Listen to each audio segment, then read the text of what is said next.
चिंता नहीं। चिंता करने से क्या होता है जरा मुझे बताओ, कोई समाधान मिलता है चिंता से? आपका सोचा क्या होता है ये बताओ,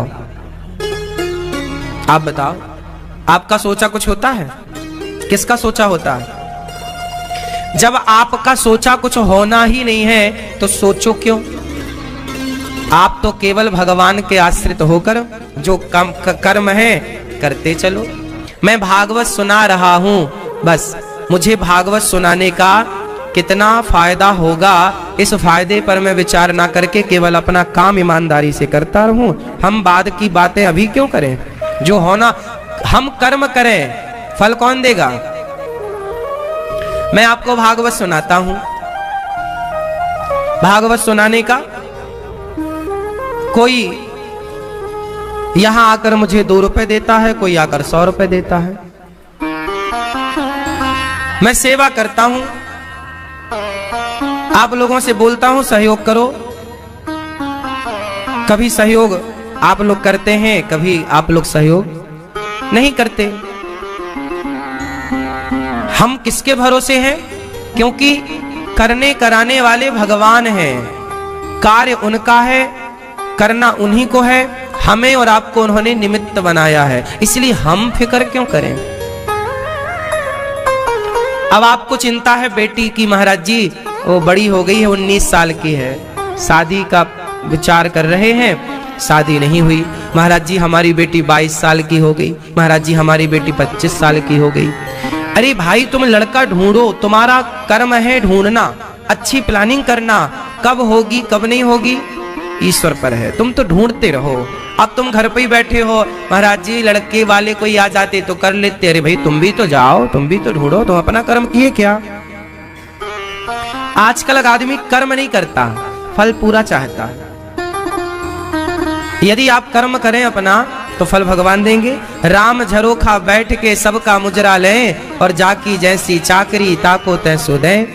चिंता वो लोग कर्म करते, चिंता वो लोग करते हैं जो कर्म नहीं करते। जो कर्म करते हैं वो भगवान पर भरोसा रखते हैं और वो चिंता नहीं करते। उन्हें पता है कि कर्म है, फल आने ही आना है, जाएगा कहां? बोलो हाँ। इसलिए आपका चाहा कुछ नहीं होगा, सोचा कुछ नहीं होगा, इसलिए सोच करके खून क्यों जलाना? इसलिए समझदार लोग, विवेकी लोग निश्चिंत रहते हैं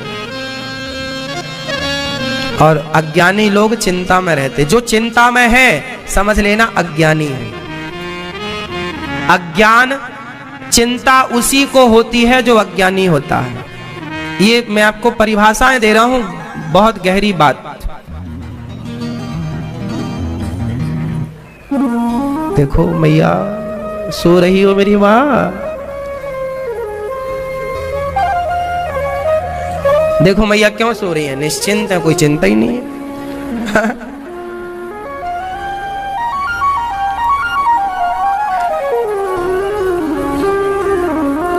निश्चिंत है इसलिए नींद आ रही, ठीक है। तो आपको क्या रहना है? निश्चिंत, क्योंकि हमारे पालनहार भगवान है। तो आज से कितने लोग निश्चिंत रहेंगे मुझे कंफर्म करो? चिंता करेंगे? जिसने बेटी दी है वही बेटी का विवाह की व्यवस्था करेगा। वधू आई है तो वर भी आया होगा। आप माँ बाप हैं, कर्म करो, बेटों को पढ़ाओ लिखाओ, संस्कार दो, योग्य बनाओ। कैसे निकलेंगे, क्या करेंगे, उनके भाग्य का जितना सुनो। माँ बाप कितनी भी दौलत देके चले जाएं बच्चों को, माँ बाप कितनी भी पढ़ा लिखा कर डिग्रियां देकर चले जाएं बच्चों को, लेकिन उनके भाग्य का सुख और दुख तो उन्हें ही भोगना पड़ेगा। तुम कितने भी अच्छे घर में अपनी बेटी का विवाह कर दो, कितने भी संपन्न घर में और कितने भी सुंदर लड़के से विवाह कर दो अपनी बेटी का, उसके भाग्य का सुख और उसके भाग्य का दुख उसे मिलेगा। सीता मैया के भाग्य का सुख भी सीता मैया को मिला और सीता मैया के भाग्य का दुख भी सीता मैया को मिला। कोई किसी का भाग्य नहीं ले सकता और नहीं दे सकता। माँ बाप संपत्ति दे सकते हैं बच्चों को, बेटा और बेटी को, धन दौलत दे सकते हैं बेटा बेटी को, लेकिन उनके भाग्य में यदि दुख है तो उन्हें भोगना ही पड़ेगा। लाख नहीं करोड़ देकर जाओ, ये विधि का विधान है। कई बार समाज में आप देखते हैं कि भाई बहुत अच्छे घर में बेटी का विवाह हुआ, बहुत संपन्नता भी थी, सब कुछ था, फिर भी बेटी परेशान है। बोलो हाँ, होता है ऐसा या नहीं होता? क्यों होता है? क्योंकि देखो, आपके भाग्य का सुख आपको मिलेगा और आपके भाग्य का दुख भी आपको मिलेगा। बोलो हाँ या ना? इसलिए खो न काहू को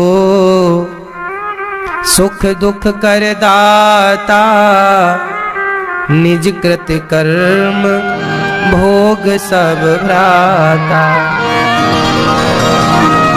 हमें कभी किसी को दोष नहीं देना चाहिए कि तुम्हारे कारण हमें दुख मिला। समझ रही हो मेरी माँ? यदि हमें दुख मिला है तो वो हमारे ही किसी न किसी कर्मों का। हाँ, हमें कभी किसी को दोषी नहीं बनाना चाहिए। हाँ, न देना दोष किस्मत को, विपत्ति तो सब पे आती है। न देना दोष किस्मत को, विपत्ति तो सब पे आती है। विपत्ति आई राजा दशरथ पे, राम जब जा रहे थे वन को। विपत्ति आई राजा दशरथ पे, राम जब जा रहे थे वन को। न देना दोष कैकेयी को, न देना दोष कैकेयी को, विपत्ति तो सब पे आती है। अब क्या कैकेयी को दोष दें? लोग बोलते कैकेयी के कारण राम जी को वनवास हुआ ना। ये तो होना ही था, कैकेयी तो माध्यम बन गई। जो होना होता है ना मेरी माँ, वो होता। होनी तो होके रहे और अनहोनी ना होए, और जाको राखे राम जी मार सके ना। तो ये जो होना है उसे कोई टाल नहीं सकता। माता सती को आग पर जलना था, तो शंकर जी अपनी पत्नी की मृत्यु न टाल पाए। वो शंकर जी जिनका महामृत्युंजय मंत्र जपने से हमारी तुम्हारी मृत्यु टल जाती है, वो खुद की पत्नी की मृत्यु न टाल पाए। बोलो हाँ। आप लोग क्या जपते हैं? महामृत्युंजय, मृत्यु टल जाएगी। लेकिन शंकर जी की पत्नी जल गई चिता पर, सती माता जल गई दक्ष के यज्ञ में। खुद की पत्नी की मृत्यु टल पाई? बोलो। भगवान राम सबका दुख दूर करने वाले भगवान हैं, पर 14 सालों के लिए उन पर भी दुख का पहाड़ टूट पड़ा। संसार में आए हो ना, तो यहाँ के नियम फॉलो करने पड़ेंगे। ये मृत्यु लोक है, यहाँ तो भगवान भी आ जाए तो उन्हें भी काल नचाता है। इसलिए साहब, हंसते हुए नाचोगे कि रोते हुए? इसलिए हंसते हुए नाचा करो, रोया ना करो। हम बड़े दुखी हैं। दुख अंधा अंधी पे लाल श्रवण सा पाया है। श्रवण के माँ बाप। न देना दोष दशरथ को, विपत्ति तो सब पे आती है। श्रवण जैसा बेटा भी था जिनका, उन्हें भी तो रो रो के मरना पड़ा। आप कहते हो हमारा बेटा श्रवण जैसा हो। अरे श्रवण जैसा छोड़ो, श्रवण जिनका बेटा था उन माँ बाप को भी तड़प तड़प के मरना पड़ा पुत्र के वियोग में। बोलो हाँ। उन्हें भी प्यासा मरना पड़ा। बोलो हाँ। भाग्य का दुख तो भोगना पड़ेगा, चाहे बेटा राम जैसा क्यों ना हो, चाहे बेटा श्रवण कुमार जैसा क्यों ना हो। राम जैसा बेटा पाया तो था दशरथ जी ने, तड़प तड़प के मरना पड़ा कि नहीं? बोलो हाँ या ना? मैया ओ मेरी माँ, दशरथ जी ने राम जैसा बेटा पाया, फिर भी रो रो के मरना पड़ा तड़प तड़प के पुत्र वियोग में। फिर भाग्य का दुख जाएगा कहाँ? इसलिए रोया कम करो, हंसा करो। जो है वो दर्द है, पीठ में, पेट में, कमर में, सिर में, बुढ़ापे का, बेटे ने सताया, बेटे ने मारा, पोते ने मारा, इसने सताया, जिससे प्यार किया उसने धोखा दिया, जिसके साथ भला किया उसने बुरा किया। ये सब हमारे किसी न किसी जन्मों का। आप हमें दुख क्यों देंगे? किसी जन्म में हमारा आपसे कोई संबंध रहा होगा, इसलिए इस जन्म में आप हमें दुखी कर रहे हैं। आपका पड़ोसी आपको दुखी करता है, तो उस पड़ोसी से किसी जन्म में आपका कोई संबंध रहा होगा, कभी आपने उसे दुखी किया होगा, तो बेचारा अपना बदला ले रहा है। आप तो ये सोचो कि चलो भैया सस्ते में निपट रहा है, अब तो आप खुश रहो। ये सोच के क्या करेंगे? अब कहां जाओगे बच के? ये संसार ईश्वर का जेल है, हम सब कैदी हैं। कहां जाओगे जेल तोड़ के? कर्म भूमि है ये, कर्म दंड है, इसलिए न देना दोष किस्मत को, विपत्ति तो सब पे आती है।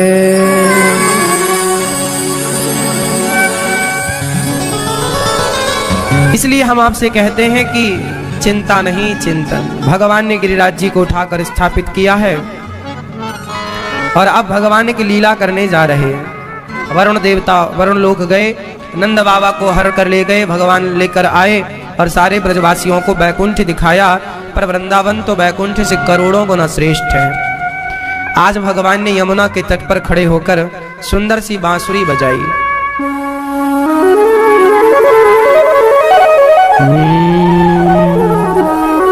भगवान पिता रात्रि शरदोत्फुल्ल मल्लिका, वीक्षरन्तुं मनश्चक्रे योगमायामुपाश्रितः, निशम्य गीतं तदनङ्गवर्धनं, ब्रजश्रियः कृष्णगृहीतमानसा,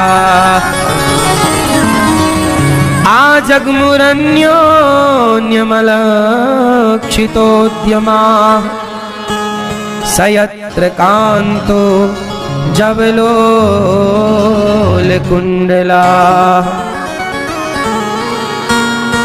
आज भगवान ने यमुना के पुलिन तट पर खड़े होकर सुंदर सी बांसुरी बजाई। गजब की बांसुरी बजती है वृंदावन बसैया की, करूं तारीफ मुरली की या मुरली के बजैया की। जहां चलता ना काम तीर और कमानों से, वहां बातें होती मुरली की तानों से। आज गोविंद ने बांसुरी बजाई और आज भगवान एक नई लीला करने जा रहे हैं, जिस लीला का नाम है रास लीला। आज भगवान क्या करेंगे?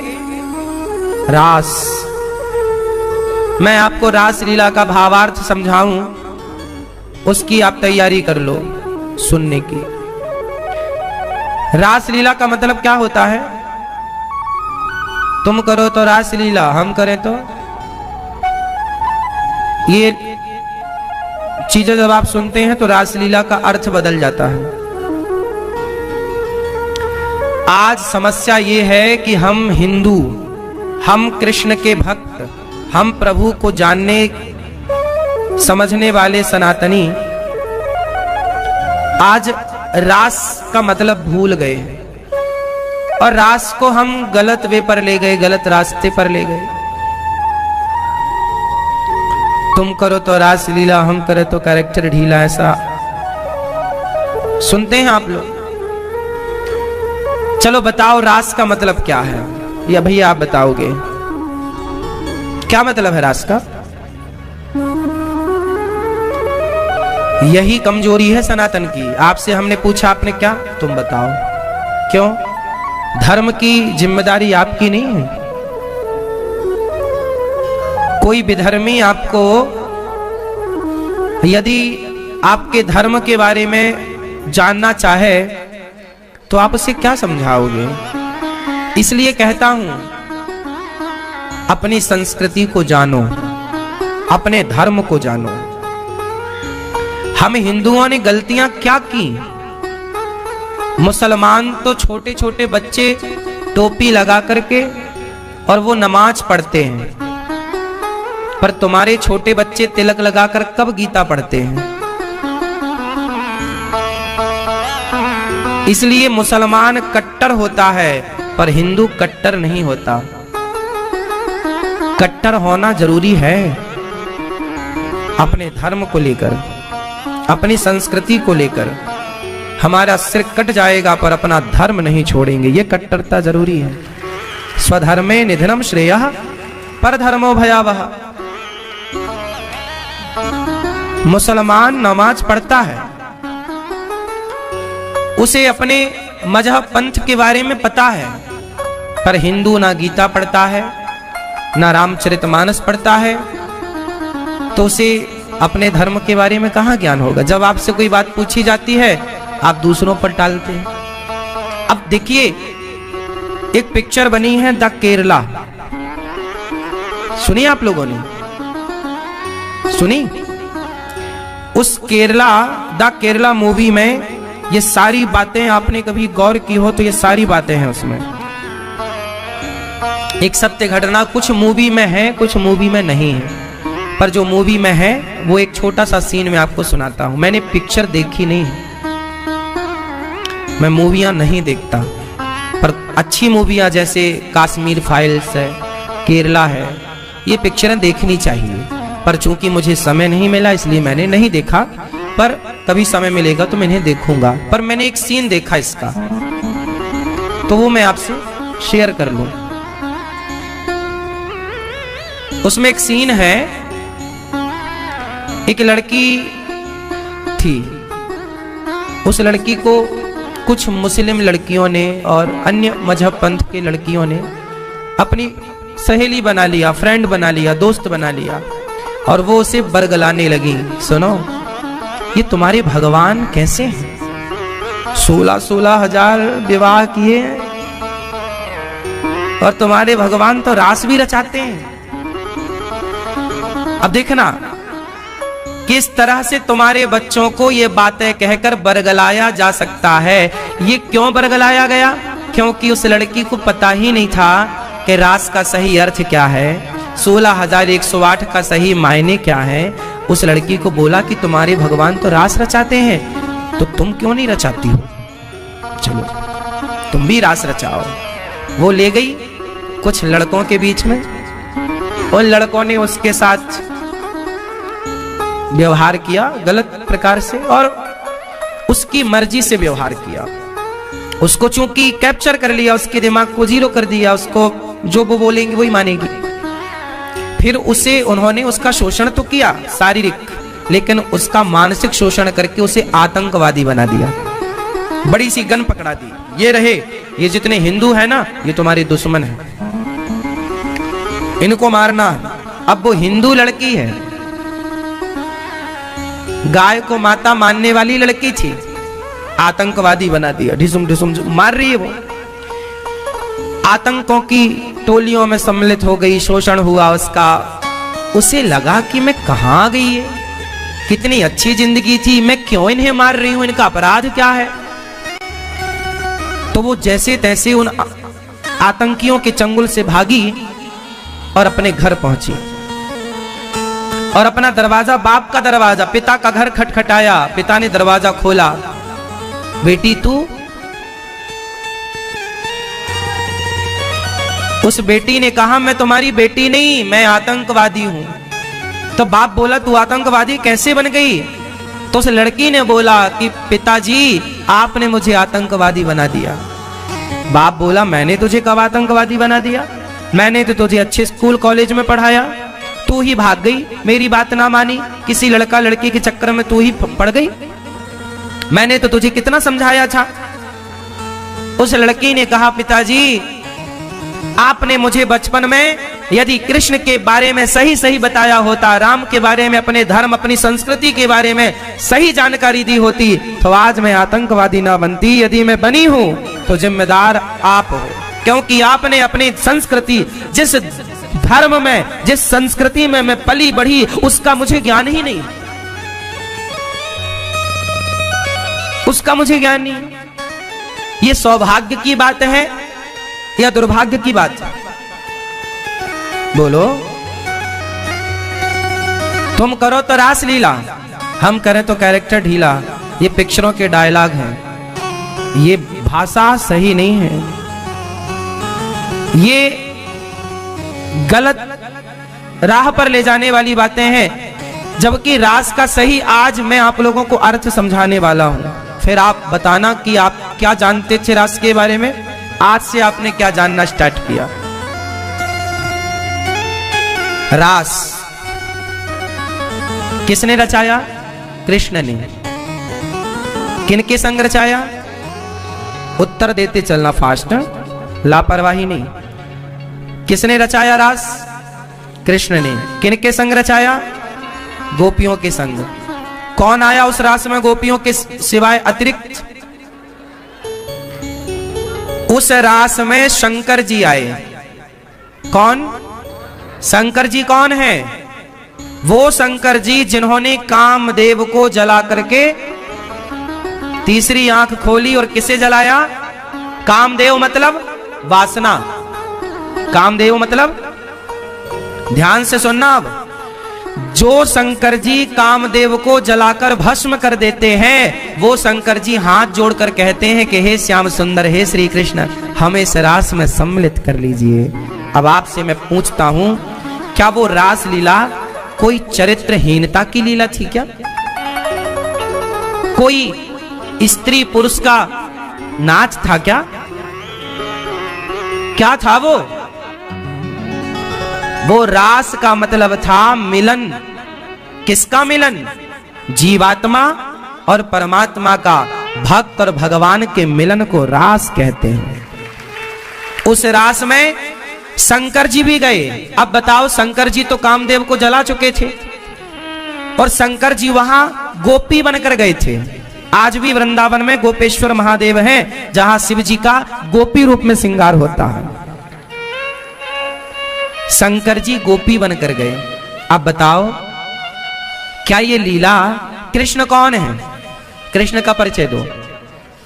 बताओ, कृष्ण कौन है? कौन है? योगियों के योगी। यत्र योगेश्वरः कृष्णो यत्र पार्थो धनुर्धरः। भगवान योगियों के भी। अब बताओ, जो कृष्ण परम योगी हो, क्या वो भोग विलास की लीला करेंगे? क्या उन्हें भोग विलास की जरूरत थी? बोलो भाई। तो फिर ये लीला क्या थी? क्यों ऐसा किया? ये मिलन था भाई। कैसा मिलन?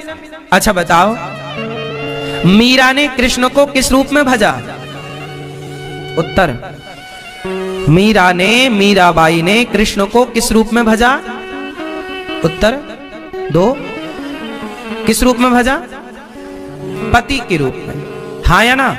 ऐसी मीरा जैसी ना जाने कितनी स्त्रियां होंगी जो कृष्ण को पति रूप में भजती हैं। बोलो हाँ। अब आपसे प्रश्न है, क्या मीरा का कृष्ण को पति रूप में भजना सही था या गलत था? उत्तर, सही या गलत? आप बताओ। हाँ, ये पीछे वाले। हाँ, गलत था? सही? ये भैया बताएंगे। सही था। मीरा का कृष्ण को पति रूप में भजना सही था कि गलत था? गलत। हाँ, सही है। ऐसी कितनी मीरा और होंगी जो कृष्ण को अपना पति मानती होंगी। ऐसी मीरा जैसी तमाम युगों युगों की कन्याओं को भगवान द्वापर में गोपियों के रूप में जन्म देते हैं और उनके संग रास रचाकर उनके जन्म जन्म की कामना को पूरा करते हैं। ये मिलन है भक्त और। अब इसे क्या बोला गया? तुम करो तो रास लीला। अरे भैया, भगवान की उस लीला से अपनी तुच्छ वासनाओं को क्यों जोड़ते हो? क्या इंसानों की भगवान से कोई तुलना है?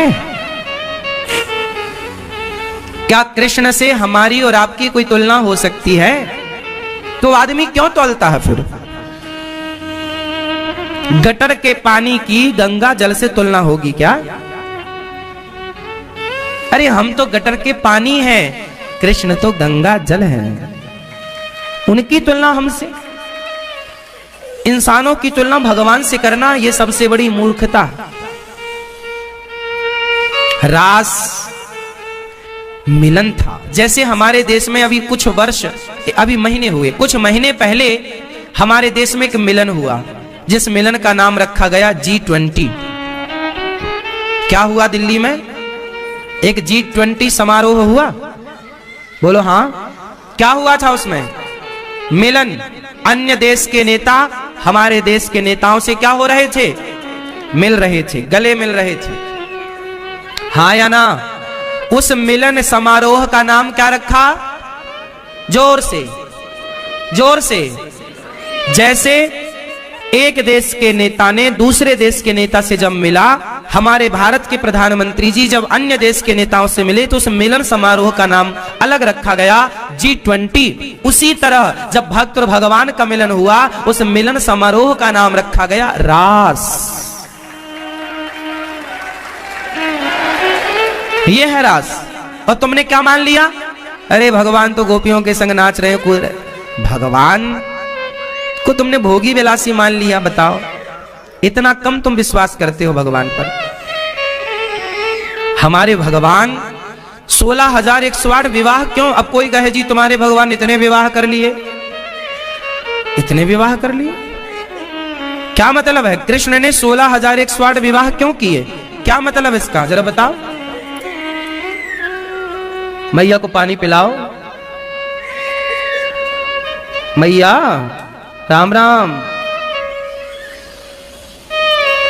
सुनो,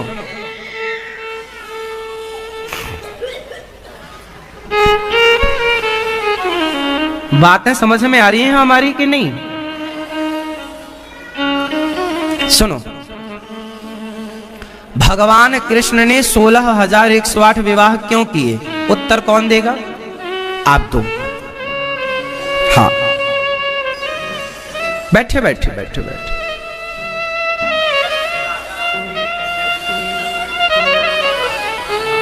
हाँ, ठीक है, आपकी बात ठीक है, आप ठीक कह रहे हैं। ये भैया चश्मा वाले भैया मोबाइल चला रहे हैं, गूगल पर सर्च करने लग गए क्या? ना बताएगा गूगल। जो बातें हम बता रहे हैं वो गूगल भी ना बता पाएगा। गूगल के बस का नहीं है। सब काम गूगल ही कर लेता तो सत्संग कौन, क्या जरूरत थी? चलो ध्यान। भैया ठीक हो मेरी माँ? बैठो आराम से। सुनो, भगवान ने 16,108 विवाह क्यों किए, इसका रहस्य समझो। हमारे वेद में, हमारे वेदों में 16,000 एक कर्मकांड में 16,000 मंत्र हैं। कितने मंत्र हैं? 16,000 वेद की ऋचाएं। बोलो हाँ, 16,000 वेद की क्या है? ऋचाएं मीन्स मंत्र। और 108 हैं उपनिषद। हमारे हिंदू संस्कृति में उपनिषद कितने हैं? 108। तो 16,000 वेद के मंत्र और 108 उपनिषद। क्या मतलब हुआ इसका? अब देखो, मैं इसको बहुत तरीके से समझाता हूं। मैया सो लो मेरी माँ। नहीं, झूठी मैया अभी तो ऐसे कर रही थी। हाँ? सुनो, मैया जा रही हो मेरी माँ? ओ झोला टांगे मैया, राम राम, टाटा तो कर लो मेरी माँ, जल्दी आना।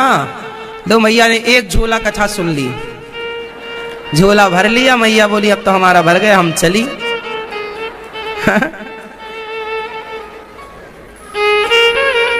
जय हनुमान, कितने हो गए? इतने सारे मंत्र हैं ना, कोई राम मंत्र, कोई कृष्ण मंत्र, कोई दुर्गा मंत्र, कोई शिव मंत्र, कोई गणेश मंत्र, कोई सूर्य मंत्र, कोई इतने सारे मंत्र हैं ना। अब आप लोग कई बार ये कन्फ्यूजन में पड़ जाते हो कि हम ये मंत्र जपें कि वो मंत्र जपें, इस मंत्र से भगवान मिलेंगे कि उस मंत्र से मिलेंगे। कोई जप रहा है ओम नमः शिवाय, कोई जप रहा है ओम नमो भगवते वासुदेवाय, कोई जप रहा है हरे कृष्ण, कोई जप रहा है श्री राम जय जय जय, कोई जप रहा है राधे राधे राधे राधे, कोई जप रहा है कृष्ण कृष्ण कृष्ण, कोई जप रहा है राम राम, कोई जप रहा है सीताराम सीताराम। अब आप ये कन्फ्यूजन में हैं कि क्या सही है, क्या पकड़ें? ये कन्फ्यूजन होती है कई बार, बोलो हाँ या ना। अब यही कन्फ्यूजन दूर करने के लिए भगवान ने 16,108 विवाहों का कॉन्सेप्ट रखा। क्या मतलब है? भगवान की पत्नियां हैं 16,108, मतलब ये हुआ कि 15वें हजार नंबर की जो पत्नी है, यदि आप उनसे मिल गए और कहा कि प्रभु से मिला दो, तो 15वें हजार नंबर की पत्नी प्रभु की आपको प्रभु से मिला देगी कि नहीं? बोलो हाँ। और यदि 14वें हजार नंबर की पत्नी आपको मिल गई और आपने कहा कि प्रभु से मिलाओ, तो मिलाएगी कि नहीं? बोलो हाँ। और 11वें हजार नंबर की, और 8वें हजार नंबर की, और 8,986 नंबर वाली पत्नी मिल गई, तो वो मिला देंगे कि नहीं? मतलब प्रत्येक पत्नी के अंदर इतना पावर है कि वो आपको कृष्ण तक पहुंचा सकती हैं। 100 बात की एक बात ये समझो, प्रत्येक भगवान की 16,108 पत्नियों में कोई भी पत्नी आपको प्रभु तक पहुंचा सकती है। ये पावर है या नहीं उस पत्नी के अंदर, उन पत्नी के अंदर, हाँ या ना? इसी तरह भगवान की वो 16,108 जो मंत्र हैं, वो कोई भी एक मंत्र पकड़ लो, वो भगवान की पत्नी जितने भी मंत्र हैं सब भगवान की पत्नी स्वरूपा है, कोई भी मंत्र हो, और वो कोई भी मंत्र आपको प्रभु तक पहुंचा सकता है। कोई भी मंत्र पकड़ लो। इसलिए भगवान तक पहुंचने के ये 16,108 मार्ग हैं, ना कि पत्नियां, ना कि क्या है ये 16,108 मार्ग हैं। अब ये बहुत गहरा विषय है। अब ऊपर ऊपर तो देखो यही समझ में आएगा कि भगवान ने इतने विवाह किए, पर गहराई में उतरोगे तो ये बातें, मूल में ये बातें नहीं। अब 16,108 पत्नियां होने पर भी एक भी पत्नी प्रभु के साथ नहीं खड़ी। खड़ी कौन है? राधा। अब ये राधा कौन है? ये पत्नी है या नहीं? अब जब 16,108 हैं तो ये 16,109 भी कौन है? और ये क्यों खड़ी हैं? रुक्मणी जी क्यों नहीं है साथ में? सत्यभामा क्यों नहीं है? नागनजीति क्यों नहीं है? सत्या क्यों नहीं है? लक्ष्मणा क्यों नहीं है? यही क्यों है? राधा कौन है? राधा कौन है? जोर से। प्रेम, ये प्रेमिका कौन बोल रहा है? अब देखो, यही बातें मैं आप लोगों से दूर करना चाहते, जो आपके अंदर कचरा घुसा रखा है कि राधा कृष्ण की प्रेमिका है। अरे प्रेमिका नहीं है, साक्षात पत्नी है। भगवान कृष्ण का राधा जी से विवाह हुआ है। यहां 84 कोस में भांडीर वट है, चले जाना वहां, आज भी वो स्थान है जहां विवाह हुआ। और भगवान, ये बात गर्ग संहिता में लिखी भी है, गर्गाचार्य जी लिख रहे हैं, शास्त्रों में लिखी भी है। तो भगवान कृष्ण और राधा कौन है? ये दोनों पति पत्नी है। अच्छा राधा कौन है?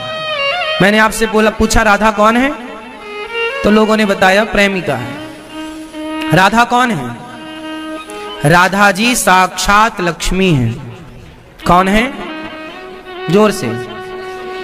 और कृष्ण कौन है? जोर से। नारायण। अब बताओ कि राधा यदि लक्ष्मी है और कृष्ण यदि नारायण है, तो इनका विवाह कराने की जरूरत है या ये ऑलरेडी पति पत्नी है? बोलो।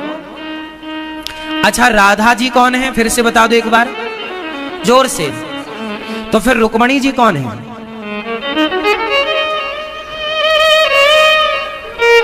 क्लियर करो। रुक्मणी जी कौन है? रुक्मणी जी भी लक्ष्मी है। अभी मैं क्लियर करूंगा। सत्यभामा कौन है? सत्यभामा भी लक्ष्मी जी है। अब आप कहोगे महाराज जी लक्ष्मी इतने रूपों में? हाँ, चलो आप ही बताओ। भैया आपकी शादी हो गई? कहाँ है? कौन है ये आपकी पत्नी? पत्नी को क्या मानते हैं आप?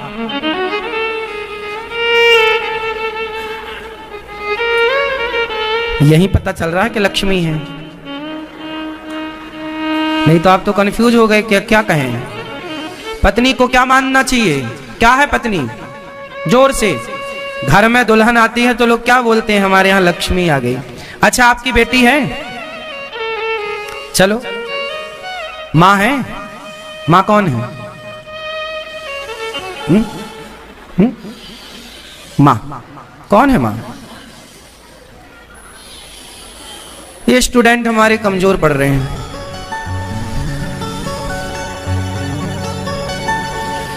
माँ कौन होती है? माँ लक्ष्मी है। पत्नी कौन है? लक्ष्मी है। बेटी कौन है? लक्ष्मी। बहन कौन है? लक्ष्मी। हमारे एक घर में 4 रूपों में लक्ष्मी है या नहीं? माँ के रूप में, पत्नी के रूप में, बेटी के रूप में, बहन के रूप में। यदि हमारे घर में एक घर में 4 रूपों में लक्ष्मी है तो राधा और रुक्मणी दोनों एक रूप में लक्ष्मी क्यों नहीं हो सकती? एक लक्ष्मी 2 भागों में क्यों नहीं विभक्त हो सकती? अब आपको एक रहस्य बता दूं। जब भगवान श्री कृष्ण यहां से कितने साल में वृंदावन से चले गए? 10.5 वर्ष की आयु में।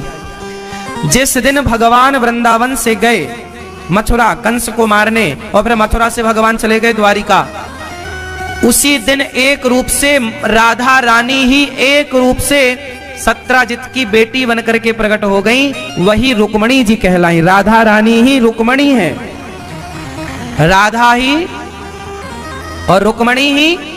राधा और रुक्मणी में भेद नहीं है। देवी भागवत जी में यह बात स्पष्ट लिखी है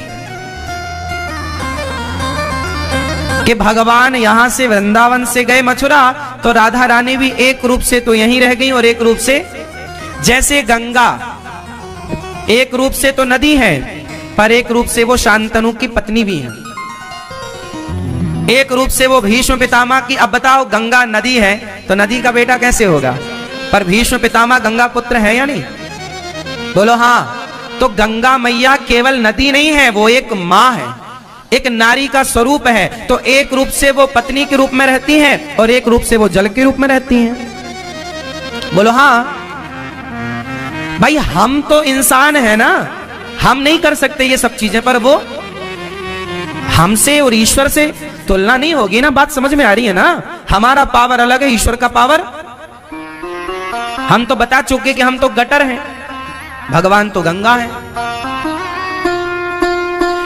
तो एक रूप से राधा रानी ही रुक्मणी जी के रूप में प्रकट हो गई और उनका विवाह भगवान श्री कृष्ण से हुआ। अब चलो ये बात तो शास्त्रों की गूढ़ रहस्य की बातें हैं, हमने आपको बता दी। फिर भी अभी एक चीज और बतानी शेष है। राधा कौन है? ये तो हो गई कथाओं की बातें जो लिखी हैं। इसका एक और रहस्य है, आध्यात्मिक चर्चा है। राधा है प्रेम। राधा कौन है? प्रेम की प्रतिमूर्ति है, प्रेम का सागर है। राधा राधा राधा कौन है? प्रेम का, प्रेम की अधिष्ठात्री। हाँ या ना? इस धरती में प्रेम, इस धरती में जैसे पानी कहीं भी हो, चाहे आपके घर में बोतल में भरा हो, अमेरिका, लंदन, जापान, पेरिस, पानी कहीं का भी हो, पर वो पानी मूल में है एक ही जगह का। बताओ कहाँ का? चाहे पानी जमीन से निकलने वाला हो या बरसने वाला या आपके नदी का हो, तालाब का हो, झरने का हो, पर वो मूल में पानी एक ही स्थान का है। बताओ कहाँ का? कहाँ का? कहाँ का? समुद्र। पानी कहीं भी हो पर पानी है कहाँ का? वो समुद्र का। क्योंकि समुद्र से वाष्पीकरण होकर बारिश कहीं भी हो रही हो पर वो पानी है समुद्र का। हाँ या ना? जैसे पानी कहीं का भी हो पर वो है मूल में समुद्र का, उसी तरह प्रेम चाहे कुत्ते के अंदर हो, चींटी के अंदर हो, हाथी के अंदर हो, इंसान के अंदर हो, जो तुम्हारे भीतर 5% 10% माँ के लिए, पिता के लिए, पत्नी के लिए, पुत्र के लिए जो प्रेम है, वो प्रेम का सागर राधा रानी है, वहीं से सप्लाई है प्रेम की। यदि किसी के अंदर प्रेम है तो वो प्रेम आया कहां से? राधा रानी से। प्रेम की प्रतिमूर्ति श्री राधा रानी, इसलिए प्रेम का आधार कहते हैं राधा को। आप राधा मत बोलो, आप बोलो आधार। बोलो आधार, आधार, आधार, आधार, आधार, आधार, आधार, आधार, आधार, आधार, आधार, आधार। क्या निकला? आधार बोला तो राधा आया, क्योंकि राधा ही प्रेम का आधार है, क्योंकि राधा ही प्रेम का आधार है। आधार मीन्स नींव। तो राधा प्रेम की प्रतिमूर्ति है। और कृष्ण के संग कौन खड़ी है? राधा। मतलब क्या हुआ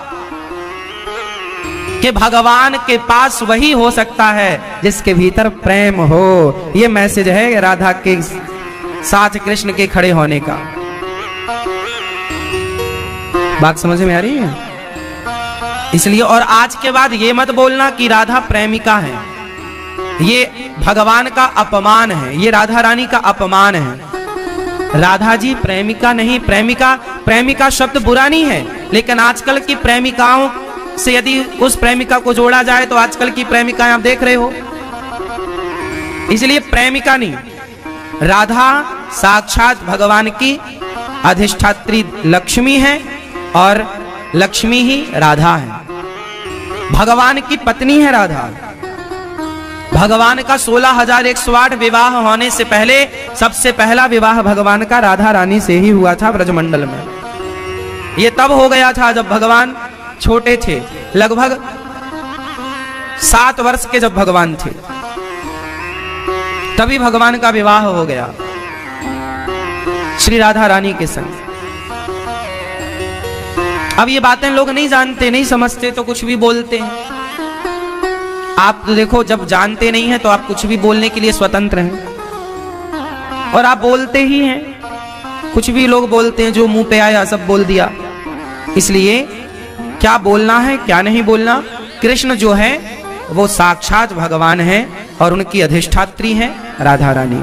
राधा परम तत्व है, परम शक्ति है, हम सबकी मां है। अच्छा, राधा रानी ही मंदिर में क्यों खड़ी होती हैं? रुक्मणी जी भी तो हो सकती थी रुक्मणी रूप में। चलो इसकी भी एक छोटी सी कथा है, कहो तो सुना दे। सुनाऊं? एक बार क्या हुआ, दुर्वासा जी द्वारिका गए। तो द्वारिका जब दुर्वासा जी पहुंचे तो वो जंगल में जाकर बैठ गए। भगवान कृष्ण को पता लगा कि दुर्वासा जी आए हैं, तो रुक्मणी मैया के संग भगवान कृष्ण गए द्वारिकाधीश दुर्वासा जी को लेवाने। सोने का रथ था भगवान का, अपने रथ पर गए और चलो निवेदन किया, गुरुदेव चलो हमारे घर पधारो, प्रसादी ग्रहण करो, हमें कृतार्थ करो। दुर्वासा जी बोले चलेंगे तो सही, परंतु जब तुम घोड़े हटा दोगे रथ से और तुम दोनों घोड़े की जगह लग जाओगे। अब भगवान तो तैयार हो गए, पर रुक्मणी मैया को तो चलो ठीक है। अब रुक्मणी मैया घोड़े की जगह लग गई और भगवान कृष्ण दोनों पति पत्नी, बाबा जी बैठे रथ पर और कृष्ण और रुक्मणी अम्बा चला रही हैं रथ। अब भगवान तो जैसे तैसे चले, पर रुक्मणी मैया को लगी प्यास। नाजुक शरीर, स्त्री शरीर कोमल, और रुक्मणी मैया और कोमल, साक्षात लक्ष्मी है, राधा है। उन्होंने भगवान को इशारे से कहा, प्रभु बड़ी प्यास लगी, कुछ पानी वानी मिला। तो भगवान ने वहीं पांव का प्रहार किया, चरण, तो वहां से जल निकला। उस जगह का नाम है चरण गंगा। वहां पर पानी जैसी धारा आई तो रुक्मणी मैया ने इतनी प्यासी थी कि उन्होंने जल्दी जाकर ठंडा ठंडा पानी पीकर प्यास बुझाई। और जब पानी पिया तब याद आई प्रभु। तब रुक्मणी जी ने कहा, प्रभु आप भी पी लो। भगवान भी पिए, और जब भगवान पिए और रुक्मणी जी पी तो बाबा जी वहां से देख, वाह चेला, गुरु जी को पूछा ही नहीं, खुद पी गए। रुक्मणी जी को श्राप दे दिया। और दुर्वासा जी बड़े श्रापी आदमी, बात बात में श्राप दे दिया, जाओ तुम्हारा कुछ वर्षों का वियोग हो जाए। अब मैं कुछ शब्द इसलिए लगा रहा हूं क्योंकि 5 या 7 वर्ष का वहां पर वियोग हुआ था भगवान श्री कृष्ण से रुक्मिणी जी का। तो मैं कुछ शब्द इसलिए प्रयोग कर रहा हूं क्योंकि मुझे कंफर्म 5 और 7 में थोड़ा क्लियर नहीं है, बाकी वर्ष 5 और 7 ही है। आप मान लो 7, जाओ मैं तुम्हें 7 वर्ष का कृष्ण का वियोग देता हूं। रुक्मिणी मैया बेचारी दुखी हो गई कि प्रभु से हमारा वियोग हुआ। वहां दुर्वासा जी ने कहा कि रुक्मिणी, तुम्हें जरा सी प्यास लग गई तो तुम थोड़ी देर की प्यास में ही कृष्ण को भूल गई, और राधा ने 100 वर्षों तक कृष्ण के प्रेम में अपने को भुला दिया, खाना पीना सब भूल गई पर कृष्ण को नहीं भुलाया। इसलिए तुम्हारे प्रेम से राधा का प्रेम श्रेष्ठ है। जब दुर्वासा जी ने तराजू में रखा रुक्मिणी जी का प्रेम और राधा जी का प्रेम रखा, तो राधा का प्रेम रुक्मिणी अम्बा के प्रेम पर भारी पड़ गया। हाँ या ना? इसलिए रुक्मिणी माँ उस जगह पर जहां चरण गंगा निकली, आज भी द्वारिका आप जाएंगे तो वहां पर एक रुक्मिणी जी का 7 वर्ष का जो वियोग हुआ वहां का अलग स्थान है, और आज भी वहां पर जल दान करने की परंपरा है। द्वारिका जाएंगे तो 5-7 किलोमीटर दूर ये स्थान है। हम गए थे, हमने दर्शन किया है। तो आज भी वो स्थान है जहां रुक्मिणी अम्बा को जल दिया जाता, क्योंकि फिर वो पानी छोड़ दी।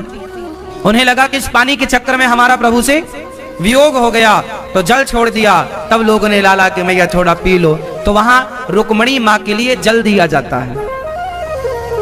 आज भी वो स्थान है और आज भी वहां जल देने की परंपरा है। द्वारिका जाओगे तो वो जगह जब दर्शन करने निकलोगे तो वो दर्शन भी कराया जाता है। तो ये वही जगह है। तो कहने का अर्थ ये निकला, मैया को जगाओ, ये देखो ये मैया भगवान। इसलिए राधा जी का प्रेम रुक्मिणी अम्बा से ज्यादा है, इसलिए प्रेम की प्रतिमूर्ति श्री राधा रानी है। इसलिए भगवान कहते हैं राम ही केवल प्रेम प्यारा, जो प्रेम करेगा वो मुझे पाएगा, वो मेरे पास रहेगा। इसलिए प्रेम किया राधा ने, कृष्ण को पा गई। तो कृष्ण को कैसे पाया जा सकता है? राधा जी के रास्ते पर चलकर। राधा जी जिस रास्ते पर चली उस रास्ते पर चलकर कृष्ण तक पहुंचा जा सकता है। किस रास्ते पर चली राधा जी? प्रेम के रास्ते पर। इसलिए भगवान तक पहुंचना है तो भगवान से प्रेम करना होगा। इसलिए राम ही केवल प्रेम प्यारा, मेलहि न रघुपति बिनु अनुरागा, किए जोग जप ज्ञान विरागा। इसलिए प्रेम, इसलिए राधा जी हैं। तो भगवान कृष्ण ने जो रास रचाया वो रास क्या था? वो भोग विलास की लीला थी या भक्त और भगवान का मिलन था? तो फिर क्यों समाज में ये भ्रांति फैलाई गई कि तुम करो तो रास लीला हम करो, हम करें तो कैरेक्टर ढीला? ये क्यों कहा गया? ये जिन्होंने बनाया, जिन्होंने ये बातें फैलाई, निश्चित ही इन्होंने बहुत बड़ी हानि की है सनातन धर्म की।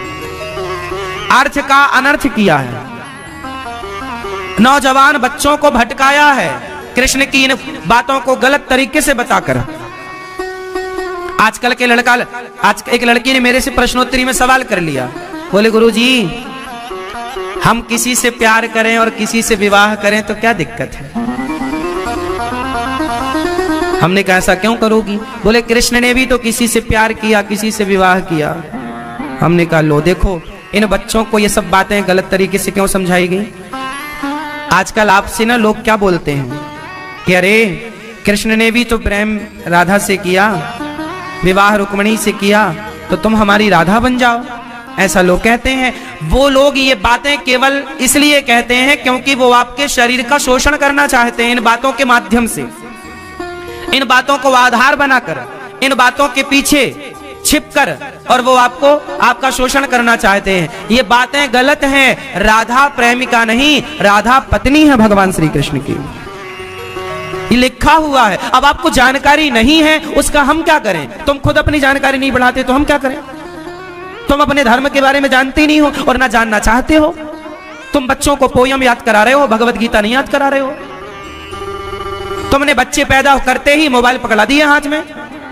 तुमने बच्चे पैदा करते ही ये नहीं बताया कि बेटा सुनीति जैसी माँ अपने बेटे ध्रुव से कहती है जाओ तप करो, भगवान की भक्ति करो। तुमने भक्ति के संस्कार तो दिए नहीं, श्रेष्ठ व्यक्ति का व्यक्तित्व बनाने के संस्कार तो दिया नहीं। मोबाइल पकड़ा दिया, मोबाइल पे यूट्यूब खोल के दे दिया, वीडियो देख रहा है वो। क्या सीखेगा तुम्हारा बच्चा? क्या अपेक्षाएं हैं इन बच्चों से?